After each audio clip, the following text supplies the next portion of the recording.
Irreconcilable differences. What is that in law? In Nigeria, one of the recognized grounds for divorce is the term irreconcilable differences, which is acknowledged under several legal frameworks, particularly within statutory law, as articulated by the Matrimonial Causes Act. Although the phrase itself may not be defined in explicit terms within the legislation, it broadly captures issues and conflicts that illustrate a breakdown of marital relationship. Such breakdown may mean that the relationship has deteriorated to a point where any possibility of reconciliation is deemed unfeasible.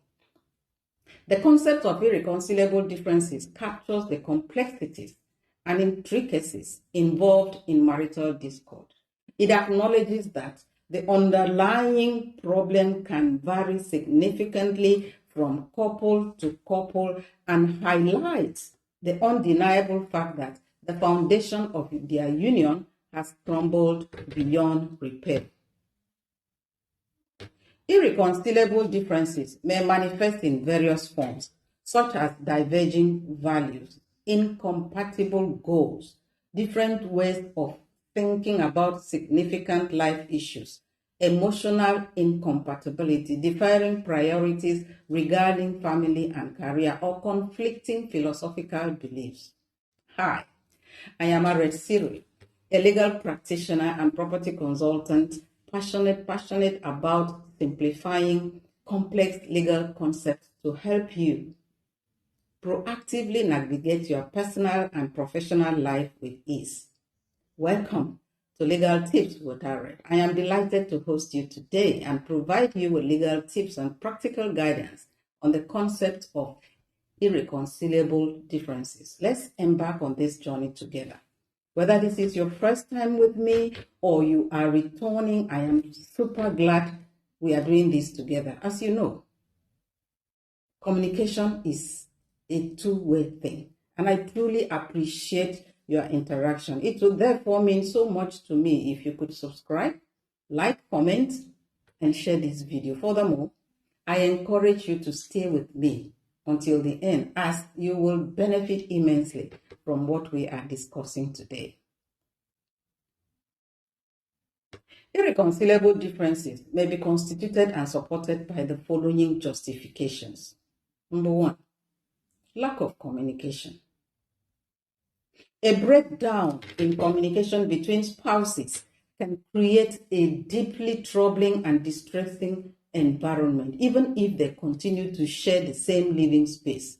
This disconnect may escalate to a point where it feels not only traumatic but also intolerable and unbearable. In such circumstances, the emotional toll can become so severe that the relationship may reach a state that feels irreconcilable. Number two, emotional abuse or neglect. The experience of emotional abuse and neglect, particularly when it emanates from a spouse, can lead to distress and trauma.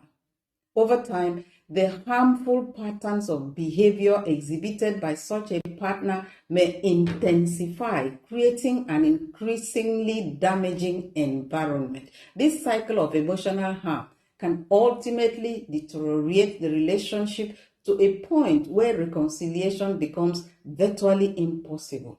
As the psychological scars deepen and the emotional toll mounts, the affected persons may find themselves stuck in a situation that threatens their well-being and capacity for healthy connection, and find it difficult or unwilling to reconcile, thereby necessitating the need for intervention and support.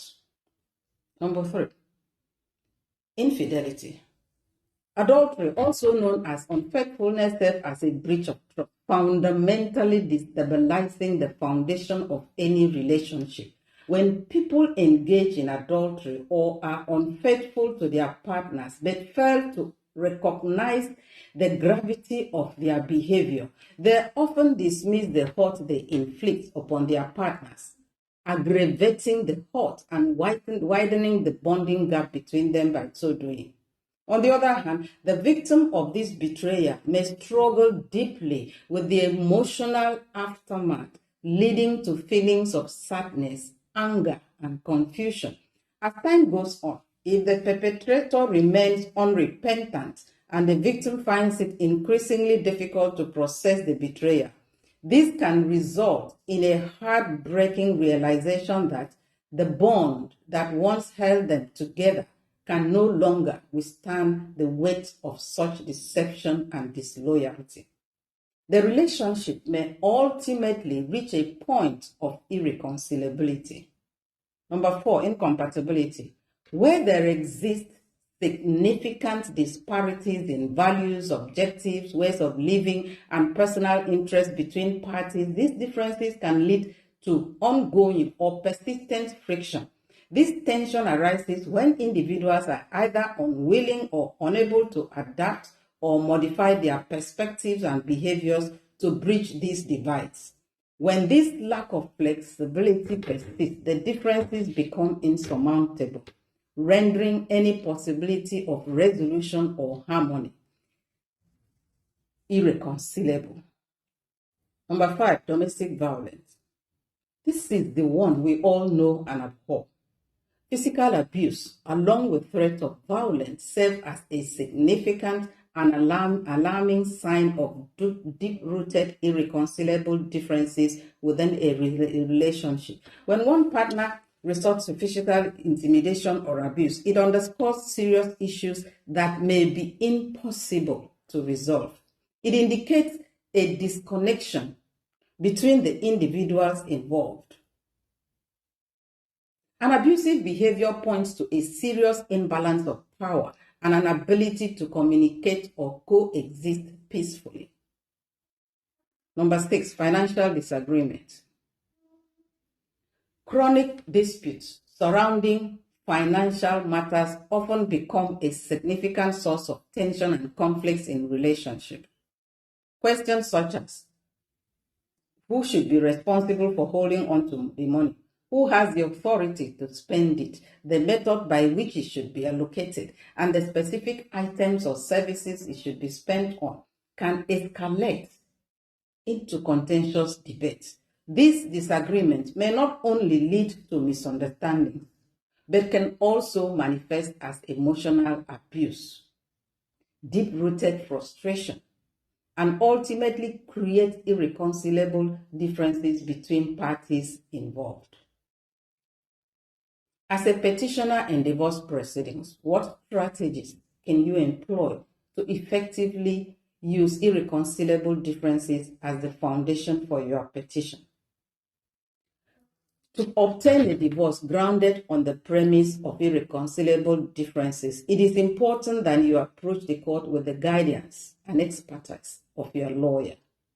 The process begins with the filing of a formal petition, which serves as your official request for divorce.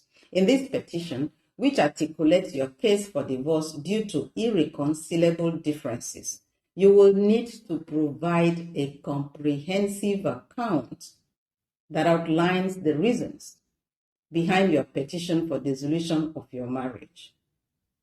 This account may include details about the challenges first, the nature of the differences, and any relevant information that supports the impossibility of reconciliation between you and your spouse.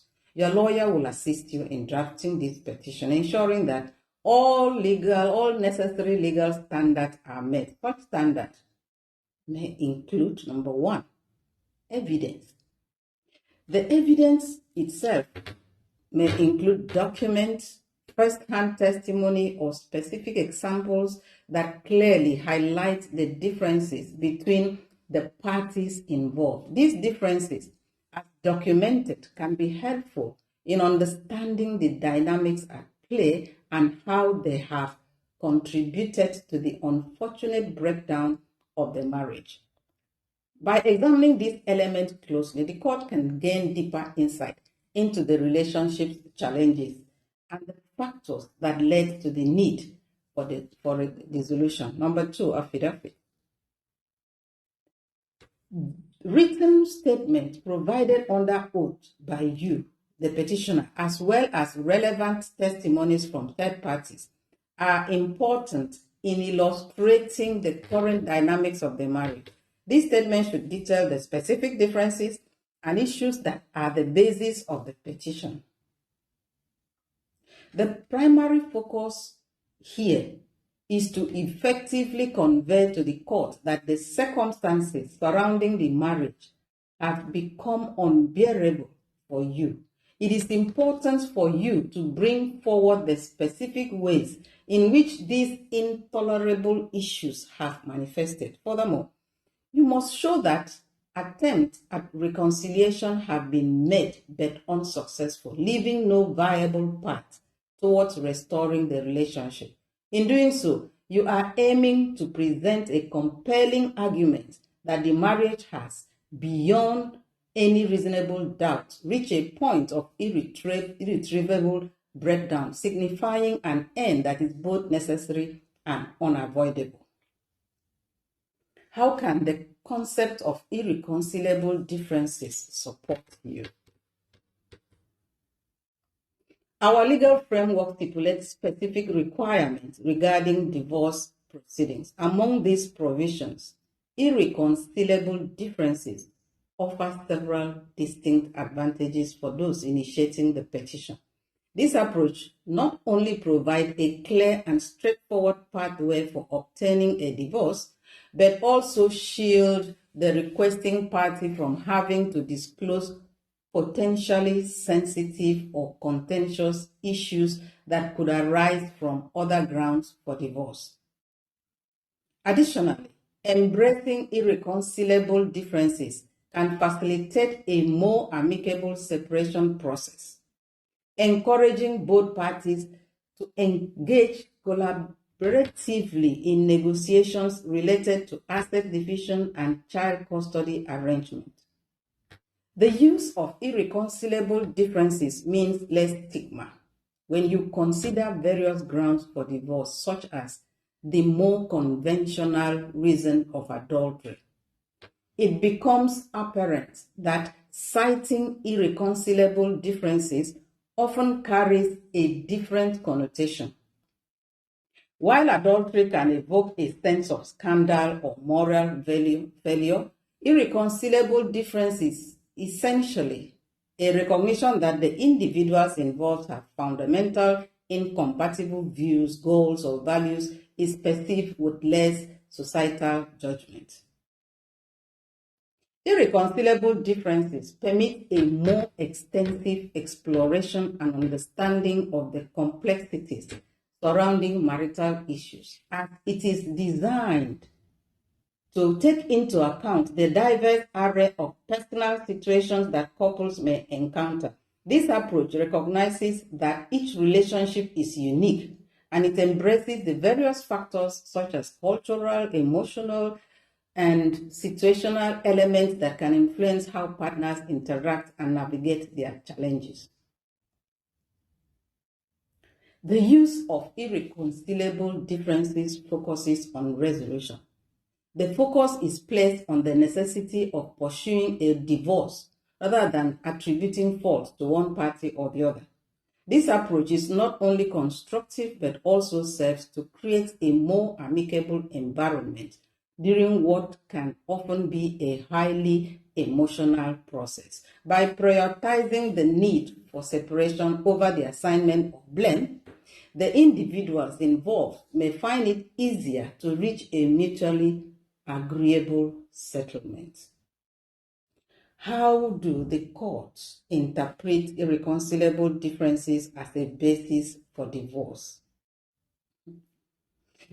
The judicial system in our jurisdiction does acknowledge irreconcilable differences as a legitimate basis for the dissolution of marriage. When a party files a petition for divorce, citing irreconcilable differences, the court embarks on a thorough examination of the evidence submitted. This careful evaluation is crucial in determining whether the disparities between the spouses are substantial enough to justify the legal severance of their marital union. In this process, the court takes into account a variety of pertinent factors, with particular emphasis on the well-being of children affected by the marital breakdown and the mental condition of the parties involved. Additionally, the court will critically assess the sincere effort made by both spouses to reconcile their differences before arriving at a decision. This comprehensive approach ensures that all aspects of the situation are duly considered, making for a more informed judicial outcome regarding the divorce proceedings. Ultimately, if the court finds that the marriage has indeed irretrievably broken down due to irreconcilable differences, it may grant the divorce. Bottom line, the notion of irreconcilable differences as articulated within Nigeria's legal framework serves as a comprehensive and encompassing umbrella term that encapsulates the multifaceted nature of marital discourse. This concept offers a structured legal avenue through which individuals, referred to as petitioners, can formally seek to dissolve a marriage that has devolved into a toxic situation, one that is no longer sustainable or healthy for either party involved. By providing this legal mechanism, the framework acknowledges the intricate complexities inherent in personal relationships, emphasizing the significance of recognizing and addressing these challenges. It highlights the crucial need for a systematic approach to resolution. When the disparities and conflict between partners have escalated beyond the point of reconciliation, thereby reinforcing the importance of protecting individuals' rights and promoting emotional well-being within the institution of marriage. I sincerely hope that everything I've shared here today resonates with you and makes sense. If it does, I ask that you don't leave just yet. Take a moment to subscribe to our channel. Please do. Also, if you found this video valuable, consider giving it a thumbs up. Hitting the like button feels great, and it certainly motivates me to create more content. And so I would absolutely love to feel that positivity from you by receiving your thumbs up on this video. If you are looking for more detailed information on this topic, I would appreciate it if you could leave a comment below. Your thoughts and questions are important to me. And if you believe this content would be beneficial to someone else, please go ahead and share it. Sharing is caring after all. And don't forget, hit that notification bell so that you'll be one of the first to hear about our upcoming videos. I genuinely want to stay with you as we move forward. Until then, remain blessed.